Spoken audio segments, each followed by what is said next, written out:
எமிதீப்ஸ் audio நாவல் வாசகர்களுக்கு RJ ஆனந்தியின் வணக்கம். வாருங்கள் கேட்டு மகிழலாம் குடும்ப நாவலான கண்ணாம்பூச்சி ஆடும் பட்டாம்பூச்சி. அத்தியாயம் 60. லண்டன். நான் அவசியமா போய்தான் ஆகணுமா என்ற பல்லவியோ உதடு பிதுக்கி கண்களை சிமிட்டினாள். யாஷின் நெஞ்சோடு ஒட்டி நின்றபடி போர்டிங் கேட் வாசலில். இன்னும் 2 ஹார்ல ஃப்ளைட்டே ஏறப்போற, இப்ப வந்து போகவான்னு கேட்குறீங்க மிஸ்ஸஸ் தியாஷ் என்றவன் மனைவியின் இடையை வளைத்து பிடித்து நக்கல் தொனியில் கேள்வி கொள்ள, அவன் நெஞ்சில் தலை சாய்த்து மிழிகள் மூடியவளோ மௌனமாக அவனை இறுக்கி அணைத்து கொண்டாள்.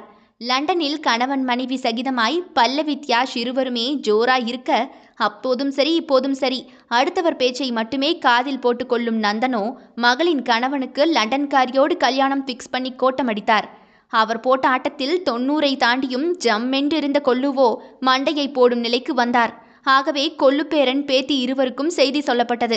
ஊசலாடிடும் உயிர் எப்போது வேண்டுமென்றாலும் டிக்கெட் வாங்கிடும் என்று டாக்டர் ஃபீஸ் வாங்கிய கையை விரிக்க தாமதிக்காத யாஷோ வதுகை பல்லவியை முதலில் மலேசியாவிற்கு பேக் செய்தான். பல மாதங்களாக போராடி வாங்கிய மீட்டிங் டேட் ஒன்று கணவன் அவன் பல்லவியோடு பயணிக்க இடைஞ்சலாக, வேறு வழி இல்லாதவனோ அவனுக்கு மறுநாள் தனியே டிக்கெட் போட்டான் மலேசியா பயணிக்க பிரான்சிலிருந்து. என்னங்க, நான் வேணும்னா இப்போ உங்க கூட பிரான்ஸ் வந்துட்டு நாளைக்கு ஒரேடியாக அங்கிருந்து சேர்ந்து கிளம்பவா என்றவளோ அழுக்குரல் கொள்ள, பல்லவி தியாஷுக்கு என்னாச்சு என்ற யாஷோ அழுகை கடலில் குதிக்க ரெடியாக இருப்பவளை சமாதானமாக்கும் முயற்சியில் இறங்கினான். உனக்கு தான் தெரியுமே பல்ஸ், பவித்ரா கதிர் 2 பேரும் நாளைக்கு ராத்திரிக்குள்ளே எப்படியும் வீட்டுக்கு வந்துடுவாங்க. நம்ம பேரண்ட்ஸ் ரியாக்ஷன் எப்படி இருக்குன்னு யாருக்குமே ஐடியா இல்லை.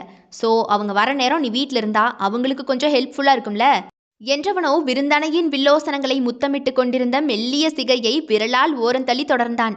அதுவும் இப்போ நீ லாங் லீவில் தானே வீட்டுக்கு போகிற, நானுமே லாங் லீவ் தானே எடுத்திருக்கேன். அப்புறம் என்ன, வீட்டுக்கு போய் ரூம் விட்டு வெளியே வராமல் உள்ளேயே கட்டி பிடிச்சிட்டு கிடப்போம் என்றவனோ கொஞ்சல் குரலில் ரகசியம் சொல்ல, பாப்பா வந்துருச்சுனா என்றவளோ தலை தூக்கி கேட்டால் மழலை குரலில். பெத்து வளர்த்துக்குவோம் என்றவனோ அகமுடையாளின் முகத்தை 2 கரங்களுக்குள் அடக்கி மூக்குரசி புன்னகைத்தான். பல்லவியின் புருஷன்தான் யாஷ் என்று ஆதனிக்கும் போர்ட் ஆஃப் தி டைரக்டர்ஸுக்கும் மட்டுமே தெரியும். கொசு விதிவிலக்கு. பாலியல் வழக்கை யாஷ் வித்ராவ் செய்ய மிக முக்கிய காரணம் அவனின் திருமணமான ஸ்டேட்டஸே. அதுவும் பத்தினி ஆளானவனின் அதே அலுவலகத்தில் பணிபுரிவதுதான் இதில் ஹைலைட்டே. நிறுவன நிர்வாகங்களை பொறுத்தமட்டில் கணவன் மனைவி அல்லது ஒரே குடும்பத்தை சேர்ந்தவர்கள் யாராகினும் குறிப்பிட்ட ஒரு பணியிடத்தில் ஒன்றாக வேலை பார்த்திடக்கூடாது. இது சில நாடுகளில் சட்டத்துக்கு புறம்பானதாகும். ஆகவே இதை கருத்தில் கொண்ட யாஷோ கேஸை வித்ட்ராவல் செய்ய கோரி உரிமையின் டேடி டீசெண்டாய் கெஞ்ச, கிடைத்த வாய்ப்பை பயன்படுத்தி கொண்டான் சாமர்த்தியமாக. அவனுக்குமே தெரியும் பணம் இவ்விஷயத்தில் அவசியமற்றதென்று. காரணம், அனுபவசாலியான உரிமையின் அப்பா அறிந்திராத தகிட தத்தங்கள் எதுவுமே ஒன்றுமில்லை என்று.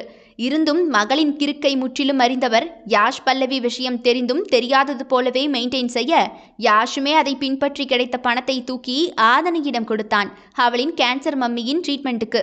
அதே வேளையில் டேட்ஸ் லிட்டில் பிரின்சஸ் வெளியூர் சுற்றுலா சென்றிருப்பதாய் அவளின் அப்பாவின் மூலமாக அறிந்து கொண்டான் யாஷ். இதுபோக பல்லவியை இருக்கின்ற விடுமுறைகளை எடுத்து முடிக்க சொன்ன GM அவன் இல்லால் அவள் அறியாது பறவை அவளின் பணி ஒப்பந்தத்தை முடிவுக்கு கொண்டு வந்திருந்தான் ஆள் குறைப்பை காரணங்காட்டி. பொண்டாட்டியாகினும் அதிகாரபூர்வமான விஷயங்களை முறையாகவே கையாண்டான் யாஷ். பின்னாளில் ஏதும் குத்தவோ குடையவோ கூடாதென்று.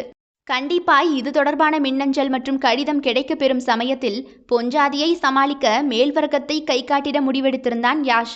அனைத்தையும் பக்காவாய் பிளான் போட்டபடி செய்தவன் நிம்மதியாக வாழ்க்கை துணை அவளை விமானமேற்றி அவனுமே தயாராகினான் துருக்கி பயணிக்க. இத்துடன் அத்தியாயம் நிறைவடைகிறது. தொடர்ந்து இணைந்திடுங்கள் எமிதீப்ஸ் ஆடியோ நாவல் சேனலில். மீண்டும் சந்திப்போம். நன்றி, வணக்கம்.